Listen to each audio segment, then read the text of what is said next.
મિત્રો, નવરાત્રિ આવે છે તો નવરાત્રિમાં આપણે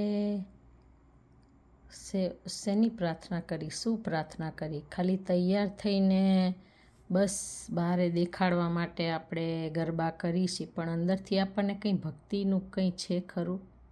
આપણે વિચાર કરવાનો બધાને. અમુકને હશે પણ મોસ્ટલી આપણે જોઈએ છીએ.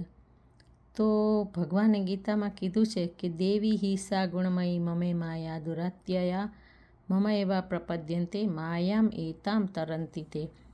કે ભગવાને કીધું મારી માયાને તરવી બહુ દુષ્કર છે, અને પણ તમે મારું શરણું લો તો મારી બનાવેલી શક્તિઓ છે આ દેવી શક્તિ, તો એને તમે કહો કે તું ભગવાનને મિલન કરાવી દે. જેમ યોગમાયા, ભગવાને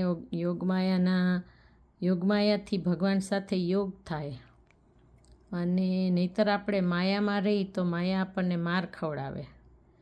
તો એ ભગવાન પાસે જોવે કે જેમ પ્રેસિડન્ટને પાસે કોઈ જાય, પ્રાઇમ મિનિસ્ટર પાસે, તો જોવે બીજા વચ્ચેના માણસો કે આ ક્વોલિફાઈડ છે, સીધા આપણે ન પહોંચી શકી પ્રાઇમ મિનિસ્ટર પાસે.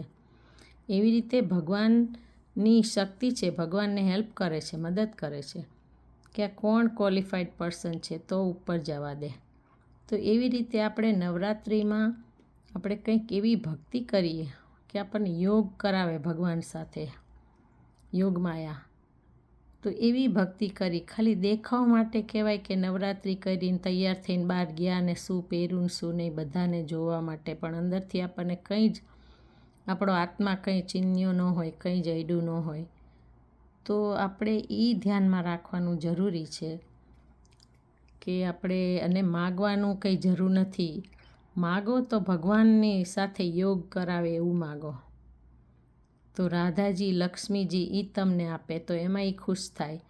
આવું બધું કાંકરા માગીને દુનિયાવી વસ્તુ, પશુ પ્રવૃત્તિ, તો એ તો આપવાના છે. ભગવાન બ્રેડ આપણને, પાણી, પૃથ્વી, અગ્નિ બધું આપેલું છે, તો આપણે એવું શું કામ માગવું જોઈએ? તો નવરાત્રિમાં તમે કંઈક જાગૃતિ લાવો અને કંઈક અંદરથી કરો ભક્તિ. બહારથી તમે જાઓ, તમને ના નથી રમવા જાઓ ગરબા, પણ અંદરથી કંઈ લઈને જાઓ. દેખાવ પૂરતું જ નથી કરવાનું. જય માતાજી.